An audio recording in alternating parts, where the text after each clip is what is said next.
안녕하세요. 잡시광입니다.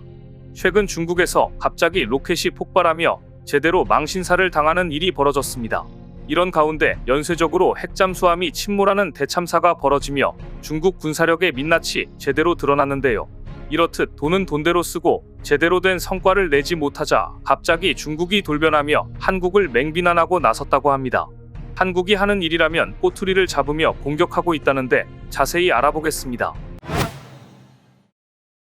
지난달 25일 중국 로켓군이 모해 탄두를 장착한 ICBM 한 발을 갑자기 태평양 공해상으로 발사하는 일이 벌어졌습니다. 전문가들은 이튿날 공개된 발사 사진을 토대로 중국이 발사한 ICBM이 미국 본토 타격이 가능한 둥펑 31H 혹은 둥펑 41 일거라는 추정을 내놨습니다. 그런데 통상 중국의 ICBM 발사 실험은 서부 신장의 사막이나 보하이만에서 실시했으나 이번에는 지난 1980년 이후 44년여 만에 태평양으로 발사해 많은 의문을 자아내고 있는데요. AP통신에 따르면 군사 전문가들은 중국의 발사 장소로 태평양을 선택한 것에 대해 핵능력 강화를 과시할 뿐만 아니라 미국과 동맹국에 대한 경고로 보고 있다고 밝혔습니다. 실제로 지난달 말 중국 정찰기가 처음 일본 영공을 침범하고 중국과 필리핀 간 남중국해 갈등이 계속될 뿐만 아니라 5월 라이칭더 총통 취임 후 중국과 대만 관계도 풀리지 않고 있는 상황입니다. 이런 이유로 군사 전문가들은 뉴욕에서 유엔 총회가 열리는 가운데 중국의 ICBM 발사는 국제 질서에 대한 꽤나 직설적인 신호라는 해석을 내놓았습니다. 그런데 최근 중화권 매체에서 중국군이 44년 만에 태평양을 겨냥해 ICBM 발사 시험을 시행한 것에 대해 부패 스캔들로 홍역을 치른 로켓군의 건재를 대내외에 보여주기 위한 것이라는 분석을 내놓았는데요. 싱가포르 매체 연합조보는 이번 시험 발사 성공이 중국의 전략적 핵 타격 능력이 검수받았음을 상징한다고 본다며 이번 발사의 배경은 한두 번의 국지적 사건 때문이 결코 아니고 중국의 장기적 전략이 시작된 것에 더 가깝다고 짚었습니다. 연합조보는 중국군이 ICBM 발사 날짜를 제1호 항공모함 랴오닝함의 생일 12주년으로 택한 것에 특별한 의도가 있다며 12년간 중국군이 원양으로 진군하기 위해 단련해온 근육을 과시하는 것이자 새로운 단계에 진입했다는 좌표 혹은 대외 통보라고 의미를 부여했습니다. 다시 말해서 중국이 미국을 향해 핵 억지력을 과시함으로써 ICBM 성능 점검 말고도 최근의 부패 스캔들로 인한 로켓군의 건재를 과시할 목적이 크다는 설명입니다. 실제로 중국인 민해방군 로켓군에선 작년 이후 웨이펑어 저우야닝 리위차오까지 1에서 3대 사령원이 모두 부패 문제로 낙마했고 로켓군 참모장을 지낸 순진밍 역시 중국 공산당 당적을 상실하는 등 모두 8명의 지도부 인사가 숙청당했습니다. 이렇게 로켓군이 중국 반부패 캠페인의 표적으로 떠오르자 미국 언론에선 중국 미사일의 연료가 아닌 물이 주입됐다거나 경납고가 제대로 작동하지 않는다는 등 전력 자체에 의문을 제기하는 관측도 나왔었습니다. 이에 연합조보는 이번 발사 성공은 로켓군의 위상을 높이고 물미사일 등 소문을 물리치는 것으로 대내외에 정치적 의의를 갖는다며 경제 둔화 상황에서 대중의 사기를 높이는 역할도 한다고 평가했습니다. 그런데 사실 이번 ICBM 발사가 정확히 어디에 떨어진지 알 수도 없는 데다 심지어 비공개라서 조작된 것이 아니냐는 얘기도 나오고 있는데요. 실제로 중국 당국도 발사 미사일은 정해진 해역에 정확히 떨어졌다고 발표했으나 정확한 낙하 지점을 공개하지는 않았었습니다. 이런 의문이 나오는 건 최근 중국에서 재활용 로켓이 착륙 도중 폭발하는 어처구니 없는 상황이 포착됐기 때문입니다. 실제로 얼마 전 IT 매체 기즈모도는 중국의 재활용 로켓이 수직 착륙 마지막 순간 이상을 일으키며 추락하는 모습이 담긴 영상을 공개했는데요. 기즈모도에 따르면 중국 딥블루 에어로스페이스는 지난달 22일 첫 번째 고고도 회수 시험 비행을 위해 재활용 로켓 시제품 네뷸라1을 발사했습니다. 로켓은 발사 후 내몽골의 에진 베너 우주발 사장에 다시 착륙을 시도했는데 마지막 착륙 순간 로켓은 발사대에 부딪히며 화염에 휩싸였습니다. 이에 회사 측은 로켓은 약 5km 고도까지 이륙했으나 착륙에 실패해 테스트 임무는 완전히 성공적이지 못했다고 토로했습니다. 그러면서 회사 측은 해당 시험 비행 장면을 드론으로 촬영해 영화 같은 영상이 탄생했다며 영상 마지막은 네뷸라1 로켓이 착륙 패드에 부딪히며 불길에 휩싸이는 장면으로 끝난다는 어이없는 항변을 했습니다. 그런데 해당 영상을 보면 로켓이 하강하는 동안 착륙 고도를 잘못 판단해 엔진이 조기에 정지되면서 착륙 지점에 충돌해 폭발한 것으로 보입니다. 반면에 회사 측은 총 11개의 주요 테스트 검증 작업이 있었다며 이번 비행 테스트에서 10개는 성공적으로 완료됐고 1개는 완료되지 않았다며 의심스러운 답변을 내놓았습니다. 이에 대해 중국 언론들은 과거 일론 머스크의 스페이스X가 재활용 로켓 개발을 위해 무수히 로켓째 착륙 테스트했던 시기를 떠올리게 한다며 딥블루 에어로스페이스가 과거 스페이스X를 벤치마킹해 이런 테스트 실패 과정을 영상으로 촬영해 홍보하는 것으로 보인다고 쉴드를 쳤습니다. 그러면서 테스트 과정에서의 실패를 숨기는 다른 중국 우주기업들과는 다른 행보라고 평가했습니다.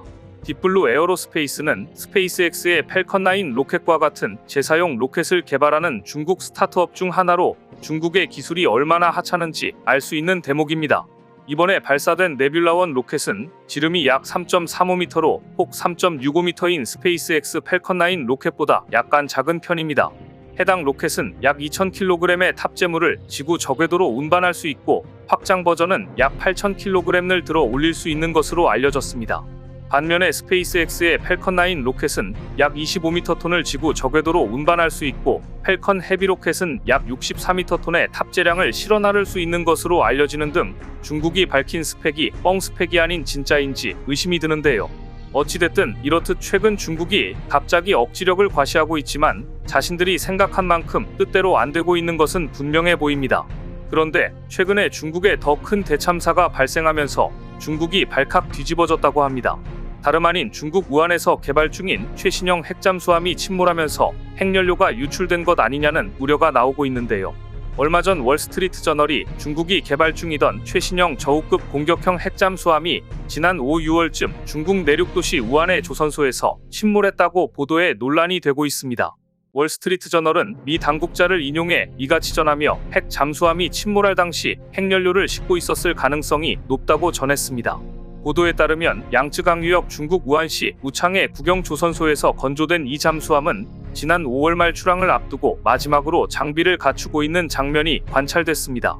이후 침몰 사고가 난 이후인 6월 초 대형 크레인선이 도착해 잠수함을 인양하는 장면이 위성사진으로 파악되기도 했습니다. 해당 잠수함은 중국이 미국의 해상 전력을 따라잡기 위해 야심차게 가동 중인 프로그램의 일환으로 개발된 것으로 알려졌는데요. 최신형 저우급 중 처음으로 건조된 잠수함으로 기동력 향상을 위해 썬미가 X자형으로 제작된 것으로 파악됐습니다. 사실 해당 조선소에서 잠수함 침몰 사고가 발생했다는 의혹은 상업용 위성사진을 토대로 앞서 서방 군사 전문 매체나 대만 매체 SNS에서 제기된 적이 있었습니다. 하지만 이 잠수함이 중국이 개발 중이던 최신형 핵잠수함이라는 사실이 드러난 건 이번이 처음이라 중국이 발칵 뒤집어졌습니다. 사실 앞서 대만 언론들은 우창 조선소의 침몰 잠수함이 중국 해군 주력인 039A2형 위안급 3600톤 디젤 잠수함으로 추정된다고 보도했었습니다. 반면에 이에 대해 중국 정부는 대도시 인근에서 벌어진 핵잠수함 침몰 사고와 관련해 어떤 내용도 발표하지 않고 있는 상황입니다. 이번에 월스트리트 저널은 해당 사고로 인해 인명피해 가능성이 있지만 실제 피해 여부는 확인되지 않았다고 전했습니다. 또한 미 워싱턴 싱크탱크 헤리티지 재단의 브렌트 세들러 선임 연구원은 새 핵잠수함의 침몰은 중국의 핵잠 함대 확장 계획을 늦출 것이라며 이는 매우 중대한 사건이라고 말했습니다. 중국이 핵잠수함 침몰 사실을 은폐하기 위해 안간힘을 썼지만 미 당국은 이런 사실을 진작에 알고 있었으며 이번에 만천하에 공개된 것으로 보이는데요. 실제로 미 국방부는 월스트리트 저널의 보도를 접하고 명확한 사실이라고 확인 사살을 했습니다. 상황이 이런데도 중국은 올해 국방 예산을 7.2%나 늘리는 등 해군 증강에 중점을 두고 군사 지출을 계속 늘리고 있는 중입니다. 군사 기술력과 잠수함 성능을 끌어올리려고 안간힘을 쓰는 것보다 무조건 돈만 퍼부으면 어떻게든 되지 않겠냐는 중국식 사고로 대응하고 있는 형국입니다. 이런 가운데 중국에서 뜬금없이 한국을 맹비난하며 여론의 이목을 한국으로 돌리려는 꼼수를 부리는 모습이 포착됐습니다. 한국의 군사력이 세계에서 5번째로 강하다는 이야기가 나오자 갑자기 비난하며 물어뜯기에 바쁜 상황인데요.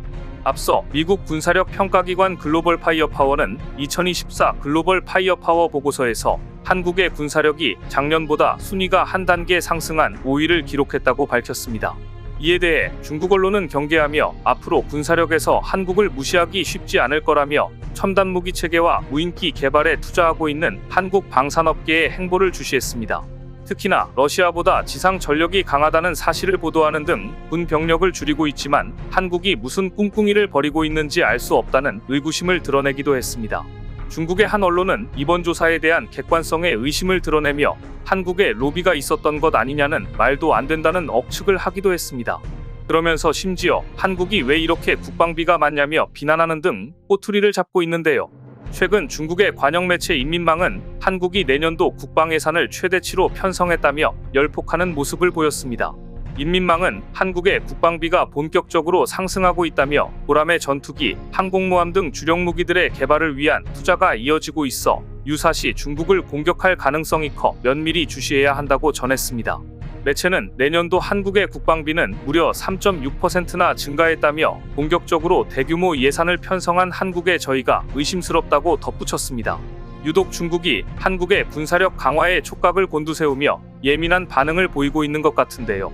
실제로 최근 한국의 잠수함이 잘 나가고 현무5가 공개되자 중국에서 엄청난 두려움에 떨고 있는 것으로 보입니다.